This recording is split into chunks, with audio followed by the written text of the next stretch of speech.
Hello and welcome to this Australian Biocommons webinar. My name is Melissa Burke. I'm the Australian Biocommons Training Manager and I'll be your host for today. This is the fifth webinar in our series on leveraging deep learning to design custom protein binding proteins. This series was developed by the Community for Structural Biology Computing in Australia and is designed to inspire and help you recognise potential applications of these new approaches by showcasing some of the ways the Australian community is putting them into practice. Before we begin, we'd like to take a moment to acknowledge the traditional owners and the custodianship of the lands on which we meet today. In my case, this is the Turrbal and Yagara people of Meanjin or Brisbane. We pay our respects to their ancestors and their descendants who continue cultural and spiritual connections to country, and we recognise their valuable contributions to Australian and global society. Today, we are thrilled to welcome Professor Joel Mackay to the webinar as our speaker. Joel trained as a chemist at the University of Auckland and as a chemical biologist at the University of Cambridge before moving to Sydney to do a postdoc with Glenn King at the University of Sydney. Over the course of the next 30 years, he has succeeded in moving about 20 metres down the corridor, where he runs a lab that is focused on the molecular mechanisms underlying mammalian gene regulation, and more recently, how to modulate those mechanisms. The work of his group has been recognised by several national scientific awards, including the Gottschalk Medal from the Australian Academy of Science, the Roche Medal and Lab Gear Award from ASBMB, and the Prime Minister's Life Scientist of the Year Award. Today, Joel will be speaking to us on the topic of baby steps in the AI-guided design for proteins to modulate gene transcription. Welcome to the webinar, Joel. I'll now hand over to you to start your presentation. Great, thanks very much, Melissa. And thanks to Biocommons for the opportunity to finish off the year of these seminars. I think they've been a great initiative. It's really, really good to see how people have been using this new technology around the country. I think it's really good. So yeah, let me tell you about the little things that we've started to do to try and explore the use of these tools ourselves. I'll just get some sharing happening. So, like most, if not all of you, I was pretty excited when I saw this paper from David Baker's lab in 2023. And, the reason I guess that I was excited was because there were lots of things in that paper, but the thing that struck me, and I think probably struck a lot of people out there, is that it was really the first opportunity for people to be able to answer this question that you can see here, and to be able to do it without the resources of a 100-person lab that David Baker has and has been able to leverage over the last 20 years to produce a never-ending stream of amazing protein design papers. This was a chance for people to do it just by clicking buttons on a web browser, and to do it in just a few minutes, rather than the sort of heroic Nature and Science papers that have emerged from his lab, over the last 25 years or so. And especially, I guess I've been teaching protein design to third-year biochemistry students for probably nearly 30 years now, which is a bit crazy. And every year I've just added another slide from the Baker Lab's kind of efforts, and to finally get to a point where sort of ordinary biochemists can use that sort of technology to design proteins that can do things really seems like an amazing sort of quantum leap from the teacher's perspective. And so you'll have seen this picture a lot of times before, where the major point I think in this paper was that you could take a protein that the structure of, and you can tell Rosetta fold diffusion to make you a protein backbone that will recognize that protein either in a place of your choosing, or you can let Rosetta fold diffusion do its own thing, and you can put a sequence onto that fold, and then you can check how likely it is to really form that by corroborating it with Alphafold 2, and then you can go into the lab and you can make and test this protein and see if it really does bind to your target. And the reason I guess that I thought it was really exciting from a not from the teaching perspective, but from the science perspective, is that our lab works on transcriptional regulation. And so a lot of the proteins we work on kind of look like this. They have small domains that basically don't have nice binding pockets in them, and they're connected by lots of intrinsically disordered stuff. And so in the world of drug discovery, for example, these proteins have really been called undruggable because they don't really, they don't really play well with small molecule inhibitors. And antibodies aren't very useful either because you can't get them into the cell. And so it's been hard to target transcription factors with a few exceptions in the world of drug discovery. And so it really seemed like this was an opportunity, not only maybe in the long term to make drugs that could target transcription factors, but just to make molecules that could probe transcriptional function, the function of transcription factors by tossing them into cells and seeing what effect they had on the activity of your favorite transcription factor. And so at the time that this paper came out, we'd been doing a lot of work on a chromatin remodeling enzyme called CHD4. And so it was good timing to sort of say, okay, could we maybe use this technology? Let's just try it out. I mean, as much as anything, like I say, after 20 years of teaching it, I just wanted to see if we could do it and if it would work. Can we make some proteins that could regulate the activity of CHD4? So this is what CHD4 looks like. It's about 2,000 residues worth of domains. It is actually an enzyme. It has a catalytic domain, but it has a whole bunch of auxiliary domains as well. And the function of this protein is to push nucleosomes around.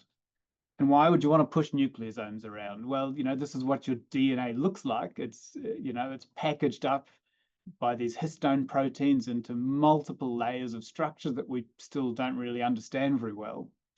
And, if you're RNA polymerase and you want to transcribe this kind of stuff, it's not straightforward, right? RNA polymerase can push its way through nucleosomes, but we know that these enzymes, these chromatin remodeling enzymes like CHD4, they can help by either getting rid of histones, by just pushing them around, and by doing other things as well. And we'll sort of focus on what we call nucleosome sliding, the ability of enzymes like CHD4 to just move a histone octamer along the DNA to a different place. And so all of these remodeling enzymes, and there's a couple of dozen of them in our bodies, they all share a translocase domain, a catalytic domain, that basically looks like this in essentially all cases, really. It binds to the nucleosome in a certain way and can pull the DNA in one side and then push it out the other side. But the way they all differ, these enzymes, is they have different auxiliary domains that do different things, and largely they're not very well understood. In fact, the structure of CHD4 bound to a nucleosome, which was solved by Patrick Kramer's lab 5 or 6 years ago now, really only shows the colored part in this cryo-EM structure. All of the bits in gray are just not even seen. So they were clearly more dynamic than they were able to capture by cryo-EM. So we don't really know a lot about how these domains work. And we've been wanting to try and understand how they work. And so we're going to focus today just on this one little domain here, this HMG domain, found at the N-terminal end of CHD4, which looks basically like this. It's a small globular domain, without much of a pocket, really. And we wanted to say, okay, could we make proteins that could impact the activity of this domain and then ask questions about what it does to CHD4 function?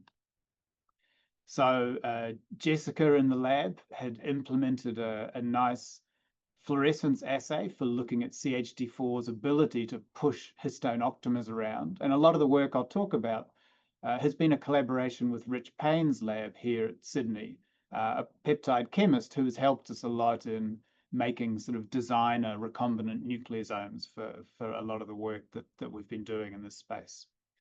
So the assay looks like this. Here's a nucleosome. It's got some DNA hanging out one end and no DNA hanging out the other end. It's got a fluorophore on one of the histones, and then it's got a quencher, a fluorescent quencher at the end of the DNA. If we excite this fluorophore, In this state, we get no fluorescence because the quencher just sucks up the photon and you never see it again. But when we add CHD4 and ATP, because it's an ATP-dependent enzyme, what happens is that the CHD4 pulls the DNA in from the bottom and pushes it out the top. And so now the quencher moves further away. And as you can see here, we get an increase in fluorescence as a function of time. So we can read out the rate of CHD4's remodeling activity in this way. If we cut off the whole N-terminal region, what we see is the rate goes down quite a lot.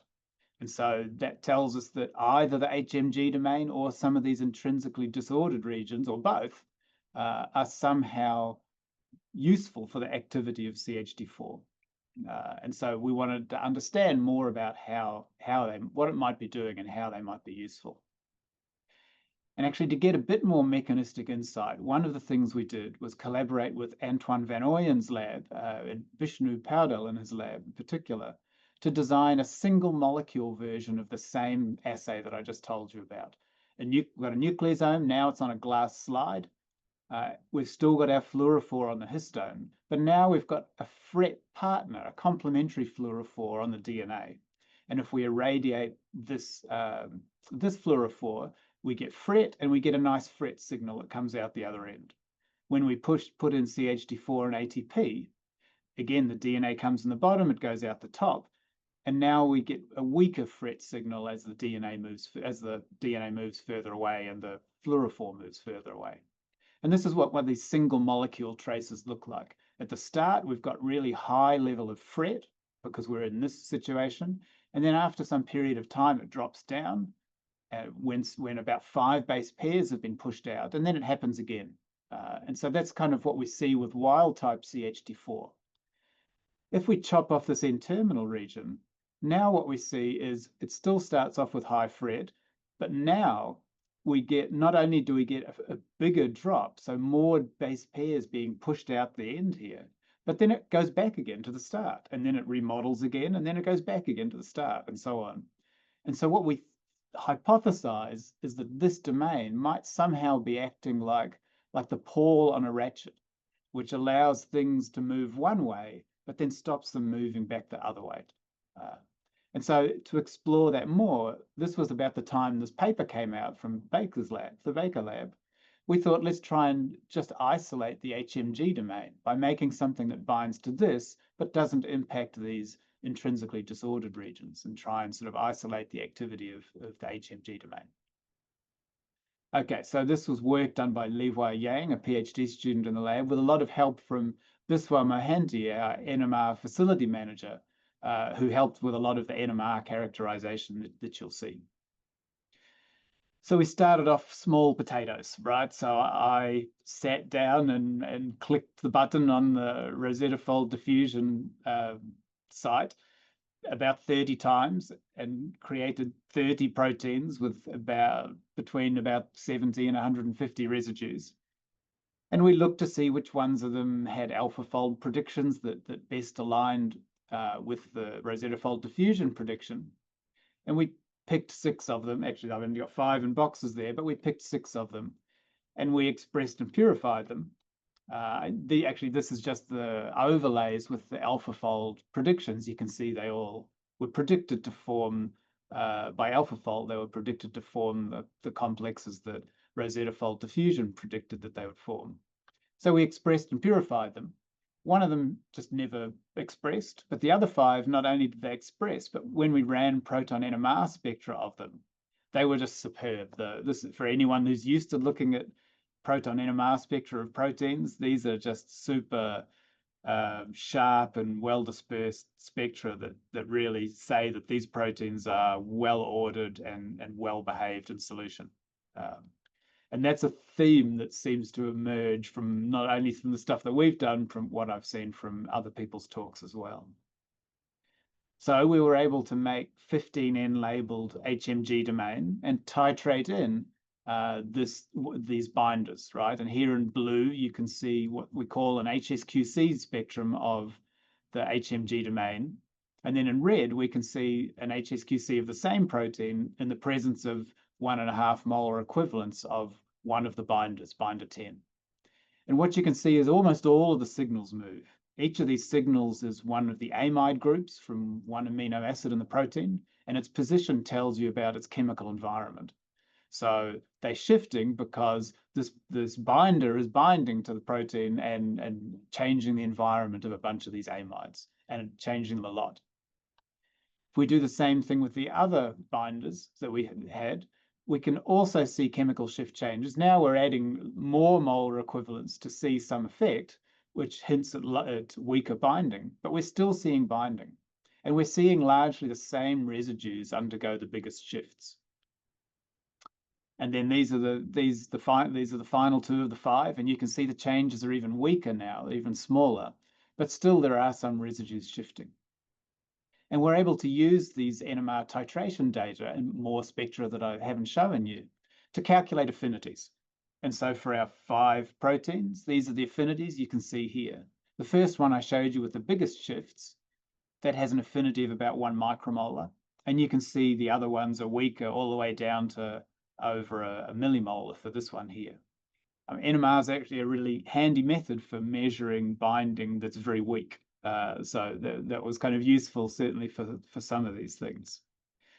And so what we're seeing then, if we just go back a couple of steps, I should have mentioned this before, is that essentially all of the binders are binding to the same surface of the HMG domain. And we didn't dictate that. We just let it do its own thing.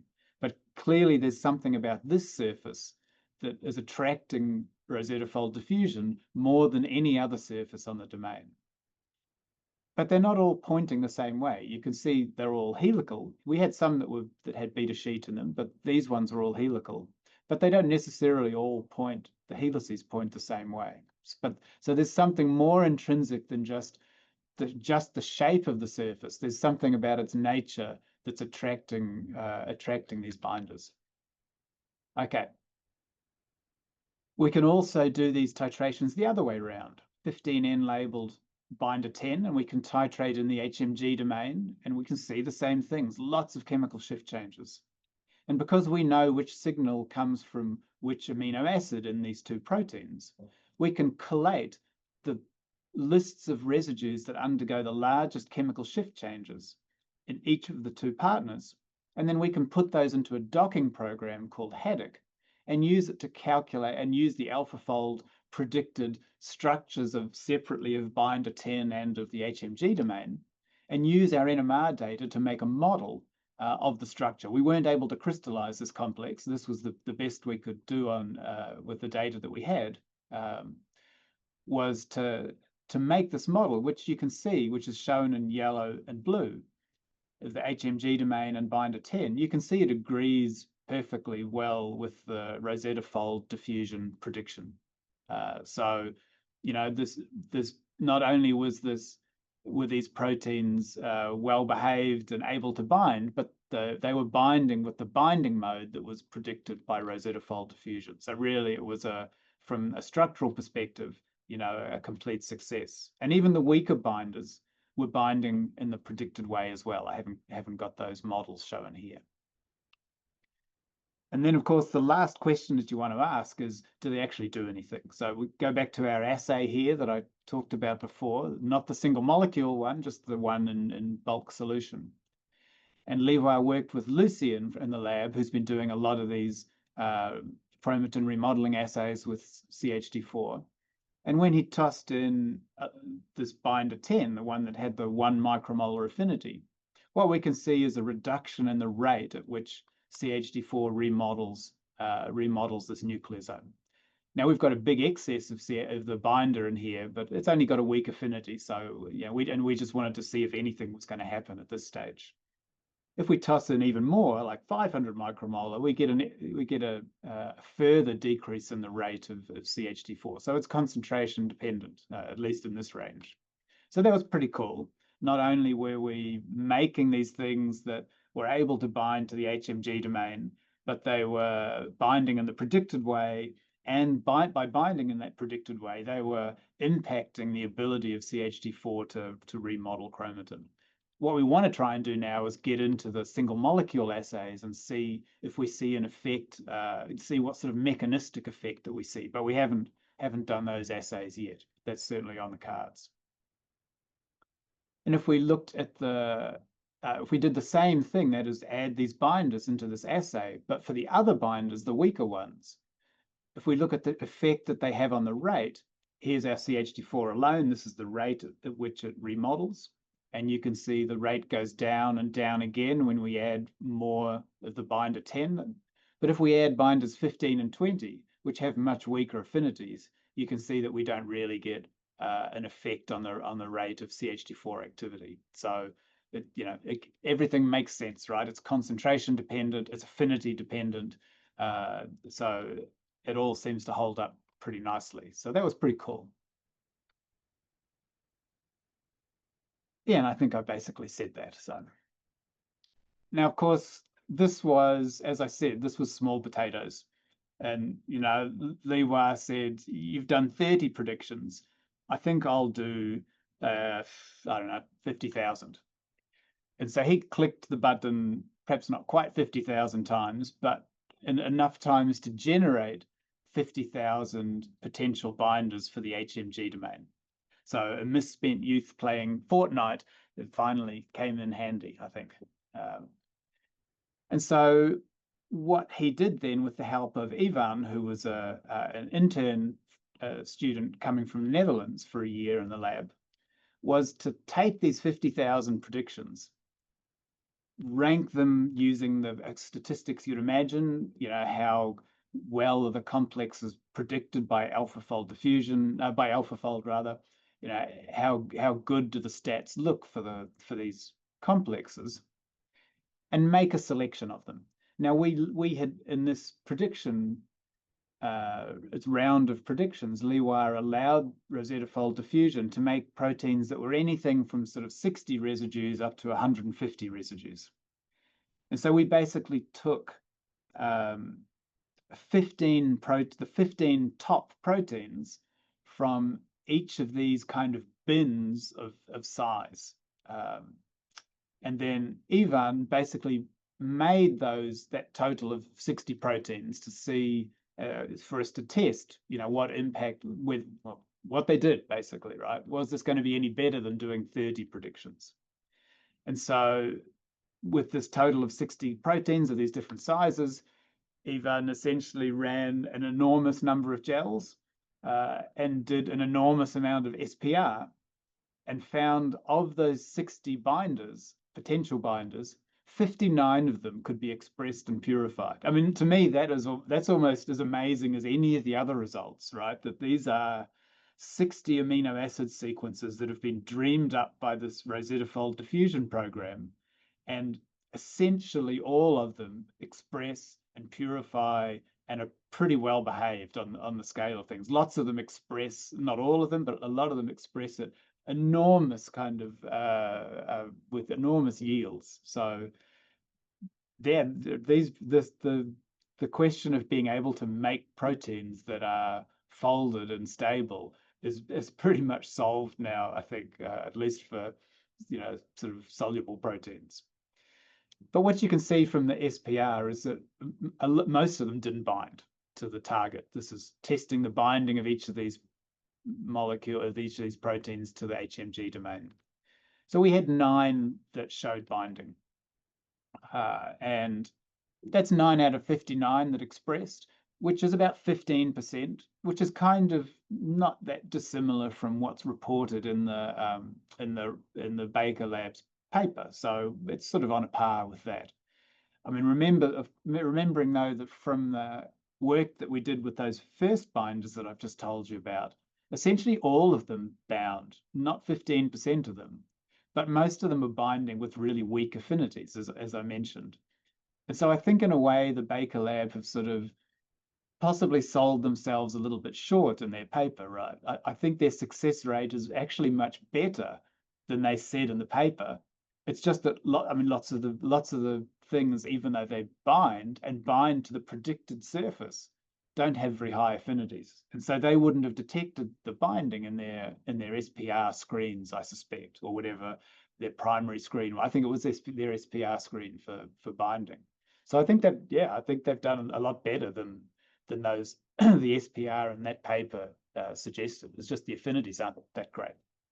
Anyway, so from our 9 successes, you can see the affinities determined by SPR. So most of them in the single-digit micromolar range, but then 2 of them significantly stronger. So we've got a couple here that are at 20 or 30 nanomolar KDs. So that's definitely a significant improvement over the 1 micromolar that we had from the small potatoes screen.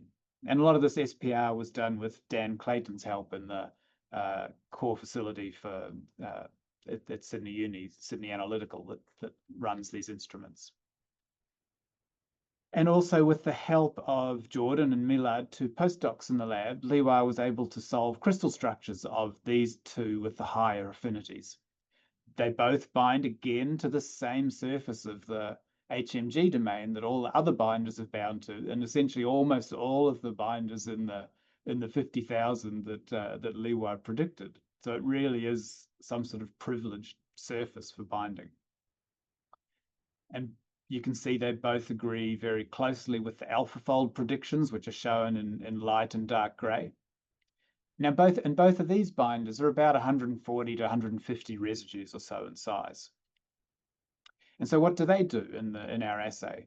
Well, we've only tested one of them so far, the G4 one, and you can see that it has essentially the same effect as 250 micromolar of our binder 10, except it only needs about a micromolar to be able to do that. So it's much, much more potent at inhibiting, which again is exactly what you'd expect from the increase in affinity that we saw. So that's sort of promising. And we've still got to record more data here to get concentration dependencies and so on. But that's a really kind of nice start. And so what we've done is we've gone from doing 30 predictions where we got a protein that had an affinity of a micromolar, it was about 110 residues, to something that's a bit beefier and now has gone up in affinity by quite a lot, right? By sort of 50 or 60-fold. So definitely more predictions is better, but not necessarily for the mental health of the person who's making all the proteins. So I guess the question is whether there's another way that we can do this. And so just in the last part of the talk, I'll tell you about what we've been doing to try and expedite the process a little bit. So can we find a better way than this? So in the lab, one of the other things that we're doing in unrelated projects is using this technology called mRNA display. And in mRNA display, what we're looking to do is to take a library of random sequences, and it could be peptides or it could be proteins, and take that library, this library that codes for random proteins or peptides, tie it to the transcribe and translate it in vitro in such a way that you tie the DNA and RNA to the protein. Then you take your target and you put it on some beads, and you put this library, of enormous library, can be billions or trillions of random proteins or peptides. You put it onto the HMG domain and you see which ones stick. And the ones that do stick, you isolate them, you amplify the DNA, and you then put them back on and select them again. And you do that multiple times until you really enrich for the members of the library that bind most tightly to your target. Okay, and we've been, as I say, we've been doing that in other contexts. And so what we thought was that maybe we could replace our DNA library of random sequences with predictions that had come out of Alphafold, Rosetta Fold diffusion, and put them in instead. And so what Liwai did was he took 2,000 sequences out of the 50,000 predictions he did. And these were sequences that were much smaller than the ones I've shown you just now. These are all proteins that are 85 residues or less in size. And we had them synthesized as an oligo pool, and then transcribed and translated them, selected that pool of 2,000 proteins now against our HMG domain, and then isolated the ones that were most enriched from that selection procedure. So basically using Rosetta Fold diffusion as a pre-filter to mean that we don't have to have 1 trillion proteins in our library. We can have ones that are already kind of You know, they're already motivated to try and bind to this target. And so this is just this is a sample of what some of the most enriched ones look like. Again, they all bind to the same surface of the HMG domain. And I've just kind of put the sequences of a couple of them here. This is something that we've seen constantly throughout all the stuff we've done, and imagine everyone else has too. Just how bizarre the sequences are of these proteins compared to normal proteins. There's so many basic and acidic residues and so many alanines.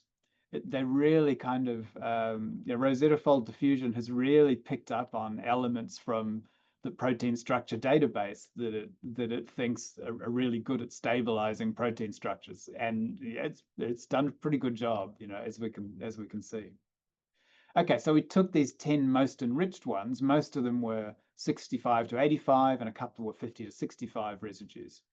Livewire expressed, I think, and purified them. Did SPR on them, and actually some ITC as well. Because they were a bit sticky in the SPR.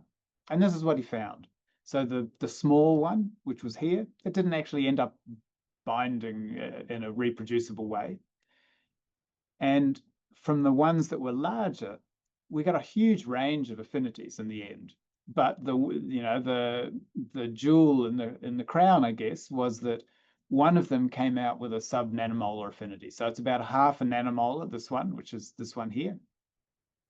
And so we've managed to get our affinity down again quite substantially from just doing 50,000 predictions and testing 50 or 60 of them. If I'll leave that slide. So now where are we at? We've started off with our 30 predictions and got something with a micromolar affinity.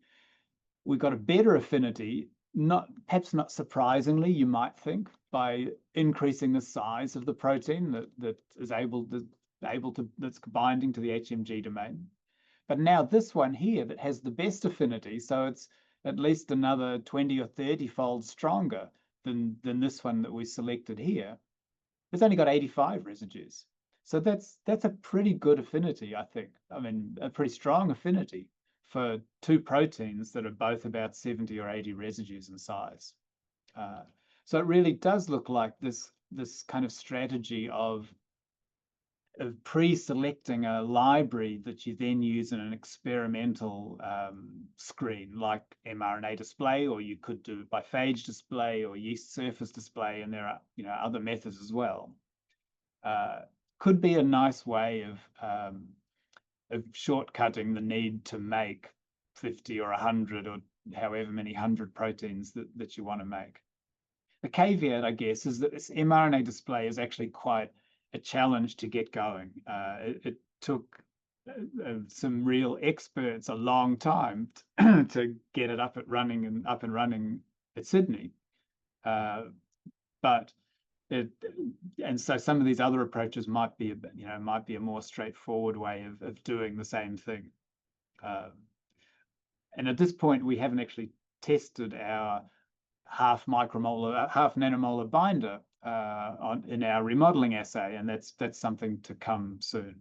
But overall, I think it's pretty clear that this RFdiffusion diffusion and all of its rapidly emerging friends are a pretty amazing quantum leap in what the ordinary biochemist can do in the world of protein design. And I can't even begin to imagine the vast range of applications that are going to come from being able to design things that bind to things with with such ease, I think, really.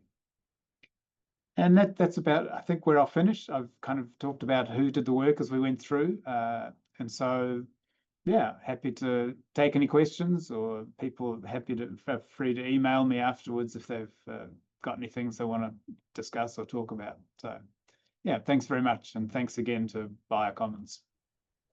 Thanks, Joel. It's really fascinating. Again, a different way of applying these techniques in a similar field to answer a different biological question. We do have time for questions. If you have a question for Joel, please type that into the Q&A box and we'll do our best to get it answered for you. I'm going to start with the question I've asked everybody in this series, and it's, as a biochemist, what do you wish you had known at the beginning of this project about these diffusion methods that would have been helpful to know? I'm not sure that there's much we would have done differently. I mean, I think it was nice just to have the chance to explore it, I think. And so doing it the way I mean, you could say, sure, maybe we could have done our 50,000 predictions to start with without doing the smaller number, but doing the smaller number made it a much lower barrier to entry. We could just do those predictions in an evening and then go off and make the proteins. So I don't know. I think I'm comfortable with the way it kind of progressed. Yeah. So a little follow-up question to that one is, what do you think is the biggest challenge when scaling structural prediction to many thousands of sequences? Well, it seems I'm not sure it's that challenging now, really. I mean, we were able to. I mean, it did take Liwar a couple of weeks of literally of clicking the mouse on the website to do it. But anyone that has, a little bit more coding now than us, which is almost everyone, would be able to script that now by installing it themselves. We were just using the server that was there. So I think the only challenge probably is knowing someone that can do enough scripting and install it on a machine that's fast enough to get you enough predictions in a sensible length of time. So I guess that's a challenge. Yeah, I think some of what you're saying in your presentation is it's not the predictions that's the limiting factor. It's the validating it that in the lab is the Oh yeah, totally. bottleneck. Yeah, that's right. Yeah. Okay, so now turning to questions in our Q&A box. Our first one here is, did you observe that any RF diffusion parameters or in silico filtering metrics improved binder success? Yeah, that's a really good question. And it's something that we didn't really systematically explore. So we never did anything like, let's do 1,000 predictions with these parameters and 1,000 predictions with these parameters, choose the best 10 from each of those and see which one consistently gave you, if one of them consistently gave you better outcomes than the other. That would be a really interesting thing to do. And I certainly haven't seen anything out there like that. So I think there's just so many really good questions like that are unanswered and probably won't be answered by people like the Baker Lab, because they'll just move on and do the next amazing thing. So I think it'll take the sort of ordinary people like us to mop up behind them and actually characterize a lot of these things, I think. But I think that would really be worth doing. I think that's the exciting part of this field, though, too, is that now that it is available to so many more people, there's so many more possibilities, and who knows where it's going to go. It's kind of exciting to watch. Yeah. I mean, it's a bit of an overused word these days, but I think this really has democratized protein design for the masses, really. It's just, it was almost impossible to design a protein, even one that folded, let alone did anything, before this paper came out, from scratch, from de novo. There were only a tiny handful of labs in the world that had that capability, and it was very resource intensive for them. But now it's just, any person on the street. Okay, thank you. Our next question is, can you compare the speed of this approach to something like phage display for exploring random sequences? Oh, hang on, wait. We have to answer Kate's question first. That was, well, at least on my one, that's next. Sure, we can do Kate's question first, which was, you mentioned that mRNA display was hard to set up. What does it entail? Yeah, it's hard to set up. So this guy, Toby Pasiora, worked in the lab, is an Australian guy, worked in the lab of Hiroaki Suga in Tokyo, who pioneered a lot of this technology. He worked there as a sort of lieutenant for maybe 6 or 7 years. So he was a complete expert in this technology. Came back to Australia, to Sydney, and to set it up here in our building. And it took him more than a year to set up this thing that he'd been using every day for the last 6 or 7 years because it's just so fiddly. So it's the in vitro transcription translation that you have to get 100% right. You purify all the individual components, like you express 30 or 40 different proteins and purify them, and then make this kind of bespoke mixture for doing the transcription translation, because it also allows you to do genetic code reprogramming. So you've got tRNAs involved, and you've got to make as well, and you've got tRNA synthetases it's complicated. I mean, it involves a lot. Is the short answer, Kate. Yeah. Does sound quite complicated, but Oh, it's hopefully, quite complicated. Yeah, hopefully at there was least, no way on earth we could have set this up if Toby hadn't been here. Yeah. yes, at least we know we have someone in Australia who could potentially help others out if need be. Yeah, and there's a service, basically. Sydney Uni has a service where they will do these screens for you, for a fee. Yeah. That's really good to know. Thank you. So going back to the question we just had before, which is, I'll just read it again. Can you compare the speed of this approach to something like phage display for exploring random sequences? So we have done some phage display in the lab, but it was years ago. I mean, I think a lot of the answer to that question probably depends on what your experience and expertise is. But if you had mRNA display set up in the lab, and as we've said, that could be a multi-year undertaking if you're doing it from ground zero, I would say they're pretty similar. And probably it's a little bit faster, doing it with an mRNA display, because you're not having to, because it's all in vitro, you're not having to reinfect cells with, recreate your virus all the time and that sort of thing. So similar, but probably a bit faster doing it by mRNA display. Yeah. Thank you. So then our next question is, these designer proteins obviously fold very well. Do you have a sense of their thermal stability, and do they refold if denatured? Yeah, good question, David. I mean, this falls into the category of the first discussion question, right? Of 100 different things that someone needs to do, right? And that we will probably do on our proteins. We haven't done those experiments yet.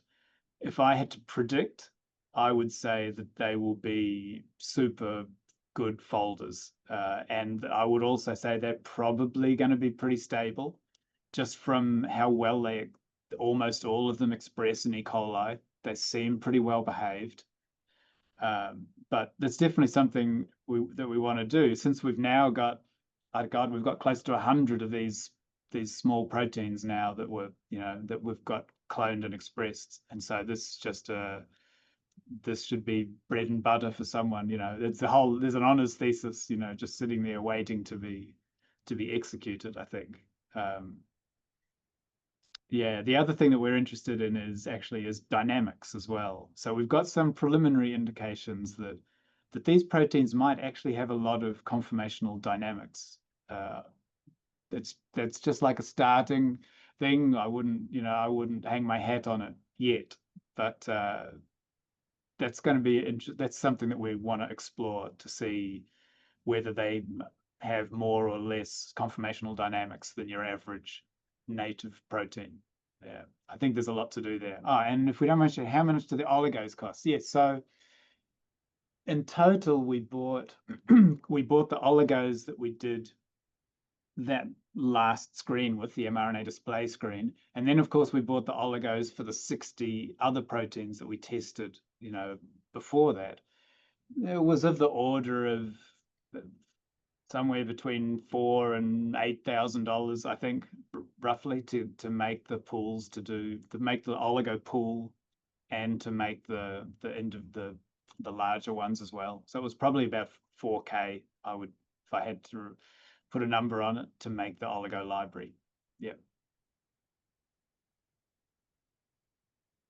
So next question here is one I had as well, but somebody in the audience is asking it too. So you noted that there's a privileged binding surface. Is that actually a bias in the algorithm, or is it a real biological effect? Well, I guess it depends what you mean by a real effect. I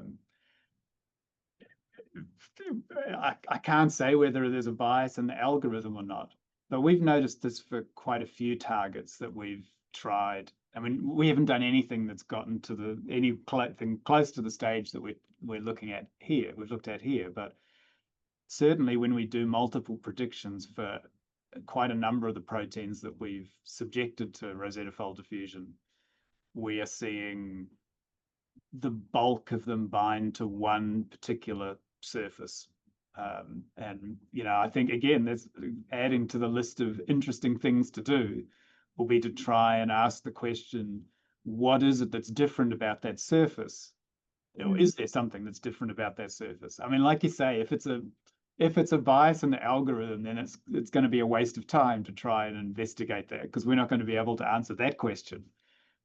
We're just going to we could try and see, is there anything special about that surface? And is it shape? Is it charge? Is it a typical protein-protein interaction surface that has hydrophobic stuff in the middle and has polar stuff around the outside? Or is it something else? I mean, I think that's a really interesting question too. Yeah, and I'd love to know what other people have seen in that same space. I mean, it could be a kind of opportunity for a nice review there between the groups who have actually done these things in Australia and putting all their data together and different targets, see what the outcomes are. Yeah, it would be interesting to see if it's just a kind of generic common structure, or if it's specific to the particular protein that you're looking at. Okay, so one last question to wrap us out is, what's next for this project, and how will you bring it back to your original question of what does this domain within your protein actually do? Yeah. Well, I mean, I think at this stage we don't need to do any more predictions for this domain. I think we're happy with a 0.5 nanomolar binder. No problem there. So what we'd like to do, of course, is to take this stronger binder and see how it affects CH4 activity in that bulk assay. B, we'd like to put it into the single molecule assay to see mechanistically what it does. Does it, we saw this kind of this hypothesis of the domain acts like a ratchet pull. Do we see an inhibition of that ratchet pull activity? Do we see we'll get more insight, I think, from the single molecule experiments. But then C, of course, the thing that we want to do, and this is one of the, obviously everyone knows this, but one of the exciting things about these proteins compared to other biologics and to some small molecules, I guess, is that we can just toss some DNA into a cell and express these proteins, and we can do it transiently, or we can make a stable cell line, or we can, do it in any of the myriad ways that recombinant DNA technology lets you. And now we can use them as a probe for CH4 activity in cells. And that, for me, that's our kind of end goal, I guess. And that's my idea of the end goal for using Rosetta Fold diffusion for all of the applications that we want to use it, to be able to make proteins that we can put into cells and do cell-based assays of function, where we, if we put them under the control of an inducible promoter, that we can induce at some point in time the expression of these proteins and see what happens to the activity of that protein in the cellular context. So I think that's where we're heading for. Definitely lots of possibilities there, and it'll be exciting to see where you take it over the next few years. So we are going to have to leave it there today. Firstly, thank you so much, Joel, for taking the time to come and join us in this webinar and to share your story. So this was the last webinar in our series on designing protein binding proteins. You can catch up with the recordings of the entire series on the Australian Biocommons YouTube channel. And you can also find out about other upcoming events that we have planned, or other activities that we're doing on the Biocommons website.